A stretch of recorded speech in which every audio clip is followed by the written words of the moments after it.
mintanya aneh-aneh kayak gitu. Sebenarnya malah mintanya ke aneh-aneh sih. Jangan-jangan kamu bisa gedein titik ya.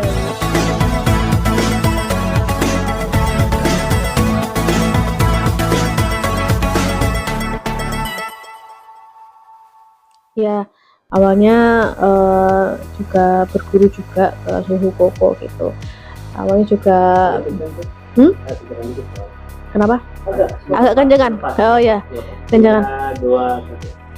Awalnya juga belajar juga teknik energi seperti meditasi yang benar, bagaimana energi penyembuhan yang tepat itu bagaimana gitu. Dari situ mulut ke mulut sambil merias jenazah juga banyak juga kan di situ ada orang tua, ada yang capek-capek untuk menetralkan energi negatif yang ada pada biasanya kan di hawanya di rumah duka itu negatif ya. Jadi membantu yang menghilangkan energi yang capek-capek itu, cleansing aura, cleansing energi negatif gitu. Jadi dari situ tentang energi ya.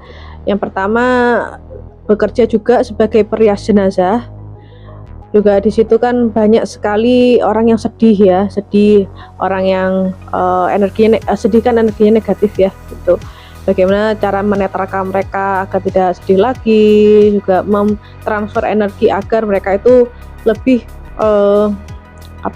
lebih seneng lagi, nggak menghilang juga capeknya, hilang sedihnya gitu, hilang lebih cepatnya sih yang capek-capeknya pegel-pegel itu karena biasanya karena sedih jadi akhirnya badan sering sakit, kepikiran terus jadi makanya lumayan nyambung juga karena bekerja sebagai perias jenazah juga di situ. Iya, pernah gitu ya, pernah jadi nge-cleansing energi negatif yang ketempelan gitu juga pernah gitu. Jadi mereka yang kerasukan gitu ketika saya sembuhin jadi dia sadar lagi gitu. Ya seneng sih alhamdulillah nolong orang gitu, nolong orang untuk yang ketempelan gitu.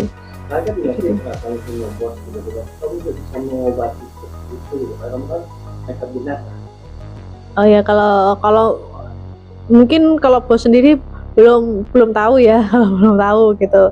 Jadi ini kebetulan yang saat aku freelance dan baru awal-awal masuk itu juga masih beberapa teman-teman deket saja yang Angel bantu sembuhin gitu.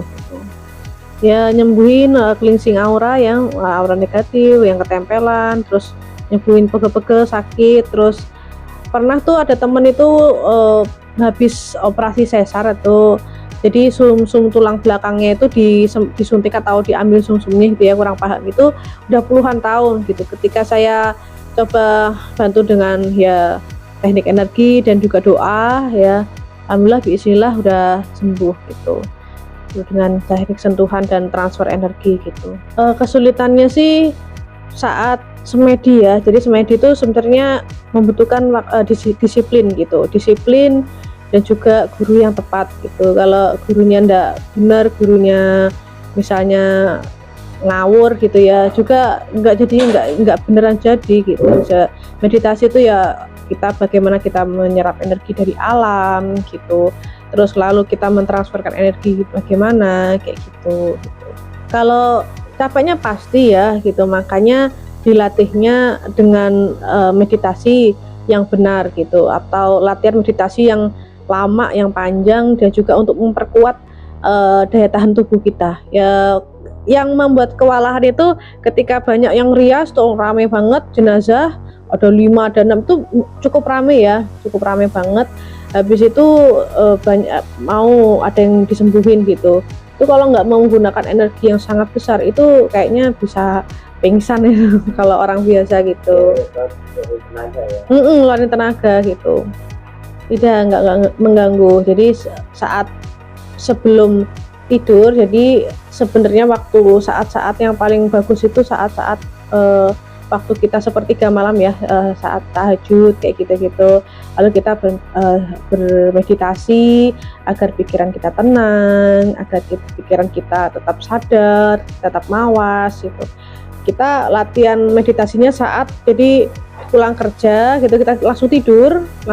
Setelah tidur kita bangun tengah malam, sekitar jam 2 atau jam 3 sampai menjelang subuh. Kita kan sambil nungguin subuh, kita sholat tahajud dulu. Setelah sholat tahajud baru kita selesai sholat tahajud, kita bermeditasi sambil nunggu azan subuh gitu.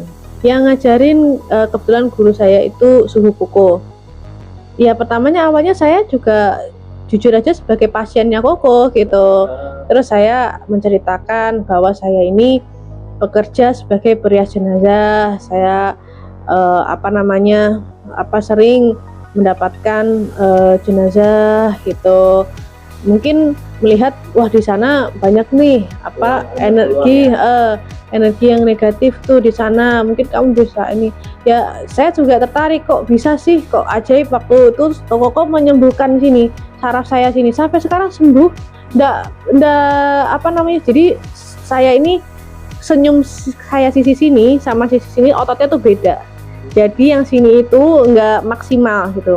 Yang sini tuh ada lesung pipinya lebih dalam, yang sini enggak.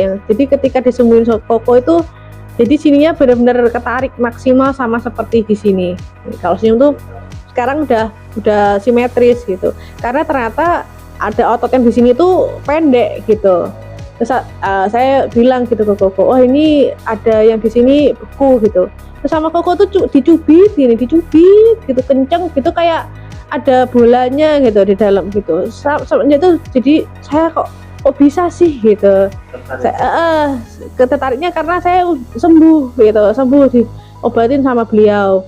Terus akhirnya saya cerita tuh jadi saya tertarik kan dengan kok bisa sih, kok punya ilmu apa ini orang ini gitu kan, kok hebat banget gitu. Terus akhirnya saya bilang kalau saya tuh perkenalkan kan, saya Angel, saya perias jenazah di salah satu rumah duka gitu kan. Terus dia gini, mau dong saya belajar gitu dengan beliau gitu kan.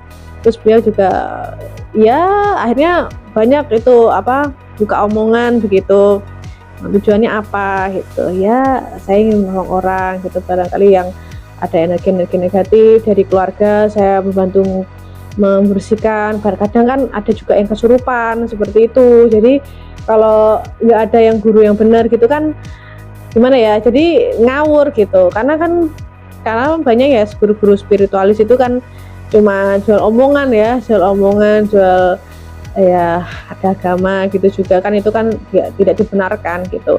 Karena kan kita taunya kan kita yang ngerasain, kita yang praktek dan yang membuktikan gitu. Nggak pernah dia tidak pernah bahkan saya kayak begini ada agama begini. Koko tidak pernah. Koko benar-benar pure energi yang dia gunakan dan teknik bermeditasi yang benar gitu. Iya, energi dan teknik bermeditasi yang benar gitu. Berapa lama? Kalau belajarnya sudah lama, sekitar kalau sudah kenal Koko udah lebih lama sih, 2 tahun. Ada berapa tahun baru tahun ini udah ya mungkin kalau tingkatnya berapa levelnya sih masih kurang tahu ya gitu. Tapi untuk cleansing apapun insya Allah bisa gitu. Kalau tingkatnya sampai berapa pun masih belum tahu. Kalau yang rumit itu mungkin kalau di aku kurang nyamannya membuat ini kayak nyembuhin atau ini yang alat vital laki-laki itu ya, gitu. Aku kurang nyaman sih gitu. Kadang bisa nyembuhin, bisa gedein nggak gitu kan. Kadang-kadang orang kan malah kemana-mana ya gitu, dan kamu bisa gedein gitu. Kalaupun misalnya saya bisa ya, atau saya misalnya bisa enggaknya misalnya saya bisa gitu, itu saya pasti juga nolak. Tapi saya juga nggak bilang saya nggak bisa gitu. Ya saya tolak kalau mereka mintanya aneh-aneh kayak gitu. Sebenarnya malah mintanya ke aneh-aneh sih. Jangan-jangan kamu bisa gedein titik ya gitu. Jadi nggak bisa. Iya, itu makanya mereka ada ini lagi, ada aneh-aneh. Iya, jadi kayak gitu. Tertariknya itu karena ingat ya, sadar aja bahwa manusia tuh yang paling bagus itu adalah yang bermanfaat untuk manusia lain gitu. Jadi kalau kita semakin bermanfaat untuk orang lain, itu ya dia sudah menjadi manusia yang sesungguhnya gitu. Kayak apapun tuh ya menolong orang lain kayak gitu. Jadi merias jenazah, juga menyembuhkan orang, itu kan juga sama. Kemudian kita juga menolong orang lain gitu. Kebetulan ya sekarang sih ya sudah ini sih ya ada sih tarifnya untuk menyembuhkan gitu. Pesan buat pengobatan itu ya semua manusia itu diberi kelebihan sama yang di atas ya, jadi sama kelebihan sama Tuhan, bahwa kita semuanya itu bisa, tapi kita tidak mengaktifkannya, tidak sadar. Kalau kita sadar kalau kita manusia kayak gini tuh semuanya bisa mengaktifkannya gitu, tergantung kita tingkat kesadaran dalam diri kita tuh seberapa tinggi. Kalau kita semakin tinggi kesadarannya, itu kemampuan untuk menyembuhkan orang lain itu sudah pasti bisa gitu.